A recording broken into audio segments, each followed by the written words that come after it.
Let's go back to where I belong, watching Necrit videos for a living. Yeah, so this is the Ruination.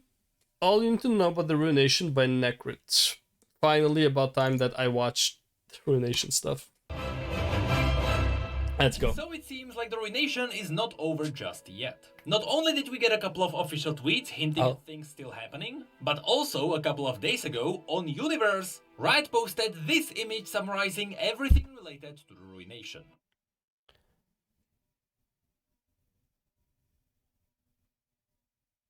Who's this? Haven't seen. Yorick, Hecarim, Callista. I know who this is. Vladimir Thresh. Isolde. So who's Gwen? Is Isolde like Gwen's sister or some shit? Though, curiously enough, there is not a mention of Lucian or Senna, who are actually quite important in this entire. Yeah, probably. Anyway, I am really happy that Riot released this, because really, they made a Necrit video without the Necrit or the video. Instead of giving us another story that would supplement information from all the different champions, they actually released a summary of everything you need to know about the Ruination. This is really awesome, especially for the people who are just getting started with the lore. So good on you, Riot, I would love to see more of these. Especially when it comes to the other complicated events, like the invasion of Ionia.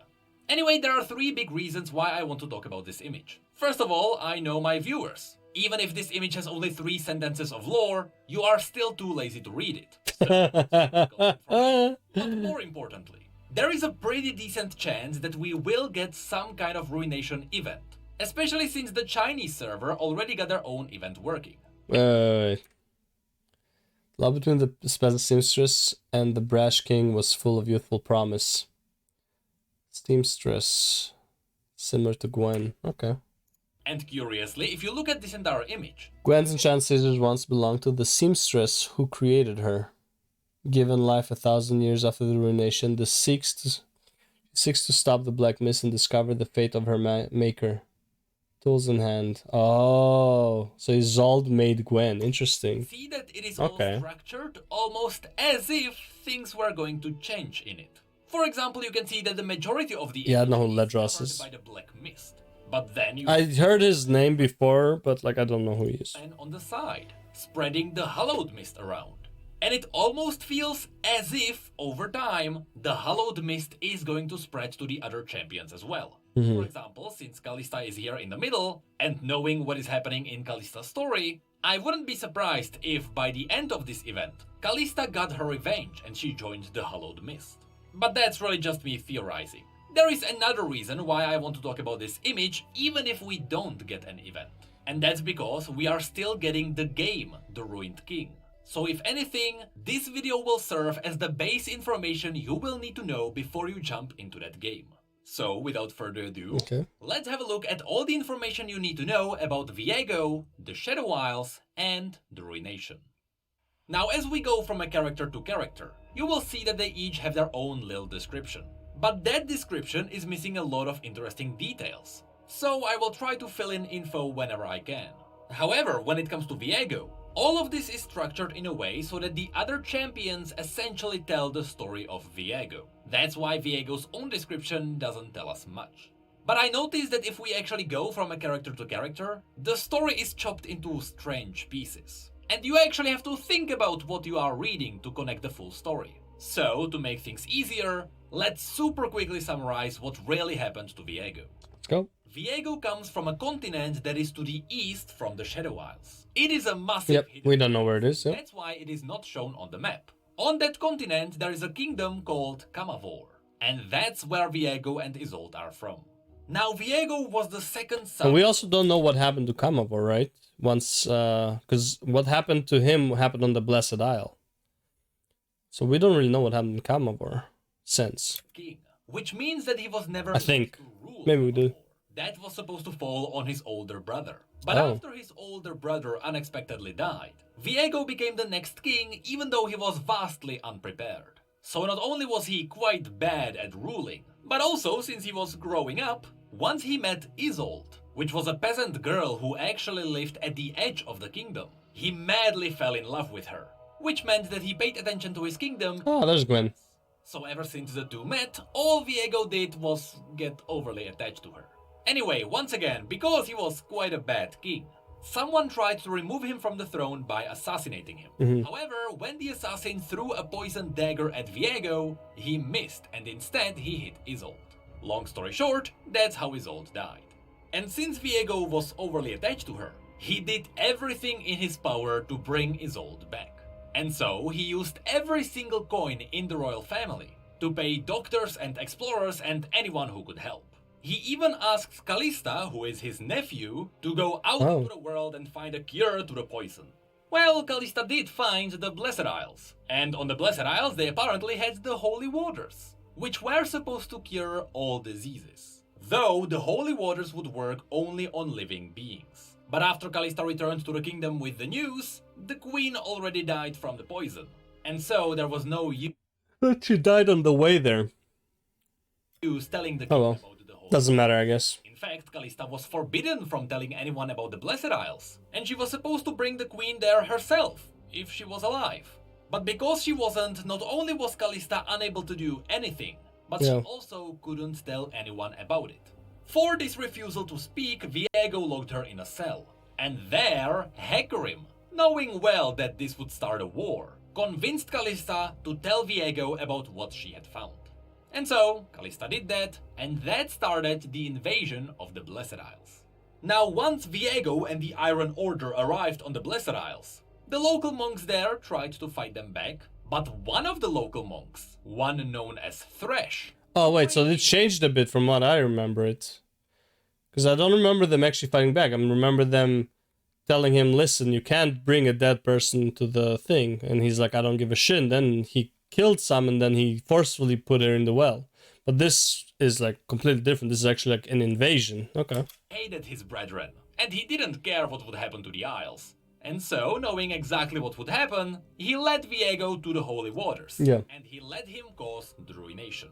Now, even though in the official lore on the universe, the official cause of the Ruination is not explained, from some of the official live streams which Riot did, we learned what really happened there. It is all actually connected to Viego's blade. Oh. The blade of the Ruined King has a special ability. As it is passed from a king to king, a piece of the current ruler's soul is absorbed by the blade. This is a special ritual that indicates a sacrifice for the kingdom. So, the blade of the Ruined King actually contains a piece of Viego's soul. Now, when Viego dipped Isolde into the Holy Waters, she was raised as an undying wraith. And in this confused, chaotic state, thinking that Viego was some kind of evil creature, Isolde picked up Viego's blade and she stabbed him in his heart. That's why Viego has a hole in his chest. And from that hole, the black mist pours out. If you have a look at the image, you can even see that happening there. Kinda, yeah. But the point is that because they were standing in the Holy Waters, they simply couldn't die. But also because Viego was stabbed with his own blade. While Viego died, he was kept alive by his own soul. And so it was a mix of all of these events that made the Blessed Isles explode, start the Ruination, and turn them into the Shadow Isles. Interesting, okay. That's really what the main story is about. Viego was a bad king, his wife died, he really loved her, and so he did everything in his power to bring her back. So it's basically an explosion of life and death fighting each other that caused it. And even though he was not supposed to do that, he tried to bring the corpse of his wife back to life. And of course, it didn't work. Good sneeze. So now that we know about the overall story arc, let's now go through the image and let's connect all the dots. Okay. Viego's description really just gives us the base information. It was said that the young king of Camavor was so grieved by his bride's passing that he locked himself in his tower with her lifeless body. Falling into madness, he wasted his kingdom's entire treasury on attempts to bring her back. Of course, the entire part of Viego locking himself in a tower with Isolde's dead body happened while Callista was away trying to find the Blessed Isles. Yeah. And that's what really made Viego go insane. Now first, let's go to the darker side of this image. Next, there is Thresh. Thresh was once a spiteful warden of the Blessed Isles. He led Viego to the waters of life, knowing well that it would spell disaster. He readily became a specter, where his cruelty endured. Now, Thresh's madness really came from the fact that he was protecting some powerful artifacts deep underneath the vaults of Helia.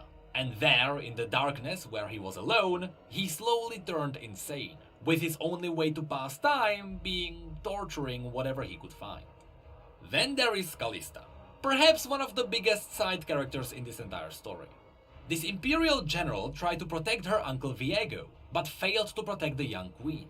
Searching for a cure for Isolde, she discovered the Blessed Isles' Waters of Life. However, she refused to fight in the resulting invasion. Okay. So what happened at the end with Callista is that when Viego gave the order for his soldiers to slaughter all the monks of the Blessed Isles, Callista refused to do that, because the monks weren't doing anything wrong. They simply said they wouldn't bring Isolde to the Waters of Life because it wouldn't work. And Viego didn't accept that as an option. So, as Callista refused to slaughter the monks, Hecarim was finally happy to stab her because he didn't really like her. Oh, She just okay. didn't like slaughtering as much as he did. And so, when Hecarim stabbed her, the entire Iron Order which Hecarim led stabbed her as well. Oh. That's why Callista is pierced with so many spears. Okay. So now, going to Hecarim. Jealous Hecarim led the Knights of the Iron Order, after allowing the previous commander to die in battle. When he saw an opportunity So they did change it a to bit. strike down Callista for refusing Viego's orders, he ended her life with his own hands. Of course, this description is mentioning what happened in his bio. There, as the Iron Order was looking Wait, for so is Callista's revenge is on Hecarim? So is Callista not in league with Viego now? Unlike before? Hecarim was one of the candidates. However, the current leader thought that he was a bit too bloodthirsty, and so he wasn't going to promote him. So what Hecarim did is that even though he had the chance to save the leader during a battle, he didn't do it. Yep. And so after that man died, Hecarim, being the strongest candidate, became the leader of the Iron Order. Makes Of sense. course, this entire story with Callista also contains Ledros. Oh. Now, many people thought that this would be the next champion. And no, Ledros is not the guy from Legends of Runeterra. It's more like Ledros in Legends of Runeterra is the guy from the story. He was in Callista's story for way longer than he was in Legends of Runeterra. But anyway, Ledros was Viego's champion and a powerful fighter. I feel like he would be a top laner or a support. But you never know. Who perished in the invasion of the Blessed Isles. Bound forever by his love for Callista, he spends his immortality taking vengeance upon her betrayers. Of course, Ledros' storyline was continued in Callista's Color story. There we learned that Ledros' love for Callista is actually strong enough bond to his mortal memories that unlike all the other souls on the Shadow Isles, Ledros' mind actually stayed intact. Oh, similar to Yorick then. So, with his own will, he traveled around the Shadow Isles, looking for Knights of the Iron Order, just so he could slaughter them. And every time he found Callista, he tried to approach her and bring up their old memories. But Callista was so consumed by vengeance that she simply ignored Ledros, and it was as if, in her mind, he never existed. Unfortunately, throughout Ledros' journey on the Shadow Isles, Thresh was watching him, and he was waiting for the moment he would break as well. In fact, Thresh was toying with Ledros' mind, and he used him as yet another toy to be tortured. But all of this ended with one final encounter, when Ledros once again met Callista, as she was fighting more Knights of the Iron Order. But yet again, she completely ignored him. And finally, Ledros snapped, realizing that he could never bring Callista back. Continuing from this image, of course, there is also Yorick. Yorick was a member of the Brethren of the Dusk, a monastic order that guided souls to the beyond. They wore the waters of life around their necks to guard them from evil, but the black mist compelled them to remove their vials. Yorick alone resisted, and alone survived the Ruination. Now, this little description is skipping over a really interesting fact. Ever since he was a child, Yorick had the ability to communicate with the dead. And in fact, that's really the reason why he is so grumpy. It's not because the dead souls would be grumpy, but it's more because he had this power, he was invited to join the Brethren of the Dusk. And with this power, he could skip a lot of the teachings. And he simply automatically became better than the other students, which meant that the other students didn't like him. and so he was shunned away. That's why... So instead, he locked himself up and he started to be a bodybuilder. There, in their monastery, Yorick was alone, and that's really what based his character. It is also 1,000 push-ups a day. That is the reason why he was able to resist the Black Mist. Because as was mentioned here, the Black Mist told all the other monks to simply remove the holy waters from their necks. It would be better that way, but Yorick didn't trust the Black Mist, and that's why he's the only one who stayed alive. Trust issues. I feel your brother. The last character on the darker side. Yeah, Vladimir. Vladimir, a prince of ancient Kamavor. He was taken as a hostage in the Great Darkin War. He learned the forbidden art of hemomancy and gained a natural extended life. According to legend, Vladimir once tried to contact his distant nephew Viego, but the letter went unanswered. Of course, I believe the last sentence is more of a reference to the voice lines, but who knows, maybe that will become important in the story. Anyway, yes, Vladimir comes from the same royal family as Viego. But as far as we know, he is Viego's distant uncle, though we don't know what that really means. Yeah. So now let's quickly cover the other side. Or if it's even relevant, like, does having the blood of the royalty in you matter? Like, is there a reason for him to be a royalty? Hallowed Mist. First, there is Isolde. Salt. The love between the peasant seamstress and the brash king was full of youthful promise. But their bliss was short-lived. After taking an assassin's dagger meant for her husband, Isolde perished from the resulting poison. Of course, we know that as a seamstress, Isolde crafted many toys and dolls. And so, that's where Gwen comes in. Gwen's enchanted scissors once belonged to the seamstress who created her. Given life 1,000 years after the Ruination, she seeks to stop the Black Mist and discover the fate of her maker. Tools in hand, she searches for allies on her quest. Couple of things to mention here. Yeah. This revealed that Gwen really come to life 1,000 years after the Ruination, which is the present days. But also it mentions that she is now searching for allies. So not only does it mean that maybe on this image we will soon see more faces, but also if you have seen our last video on Gwen, you know that Gwen traveled to the western continents. She is not on the Shadow Isles right now, she is most likely around Shurima. And it is likely there that she will meet... So her eyes, because of the fucking... She looks like she's cross-eyed. Like, look at it. I don't know if it's because she is cross-eyed or because, like, the eye color is different or something, but it's like she just looks cross-eyed as fuck. Right now. She is most likely around Shurima. And it is... You see it? It's like... likely there Oh, she will God. meet Lucian and Senna. But that's just me theorizing. Anyway, this is the base story that we have right now. And already some rumors appeared on the internet talking about what might be really happening. You see, when the Chinese website started their event, they accidentally didn't time gate some of the locked content, and so everything was public straight away. But also, apparently, and I got this checked by the writers just to be sure, the Chinese website actually used an old lore document. It was an old version of the lore that still even used the old name of the kingdom. Remember that when Viego was first revealed, his kingdom was called Kamavea. But apparently in some languages that can be translated as Old Bed. That's why it was later renamed to Kamavor. So already that was a red flag, that was indicating that the Chinese lore wasn't right. But still, their version of the story talked about two things which are not correct. I got this confirmed. And these two things were that Viego was assassinated by the Black Rose. That's not right. The writer responsible for the entire Ruination even confirmed that Viego made many enemies on his own continent. And so with the Black Rose being on the other side of the world, there wasn't really a reason to get them involved. Simply said he was a horrible king with his own enemies. The other thing the Chinese website accidentally quote-unquote confirmed, which was also old information, was that Viego was woken up by Thresh. Here I personally got an answer saying that instead of it being just Thresh, it was a mix of different things. So to me, that sounds like the waking of Viego might become a plot point of a story. And who knows, maybe the Ruined King game is happening just as Viego is waking up. Maybe that will be revealed there. But regardless, that's all the important information about the Ruination. Of course, there are also Lucian and Senna. Lucian is a light sentinel, which is really just an order who is dedicated to fighting the Black Mist. Okay. And also, Senna was touched by Isolde's soul. So just like Gwen, Senna When did this happen? did have a piece of Isolde inside her, but recently that was snatched by Viego. Okay. And from that point on, the current story is happening.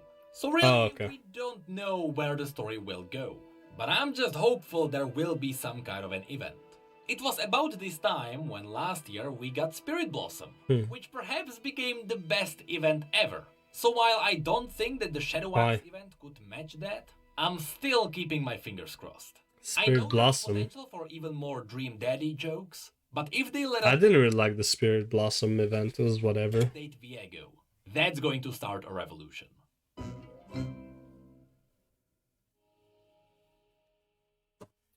I really didn't like the, what do you call it? The Spirit Blossom event was whatever. Like, it literally like referred to no characters almost at all, and then maybe a hint at Ari or Ari's mom or some shit like that. Like, nothing really happened in the Spirit Blossom event, kinda. I don't know. It was like, who says it? It was a nothing burger, basically, like the Spirit Blossom event. I don't know. Anyways, that's the video. And yeah, let's go to the next one then, shall we?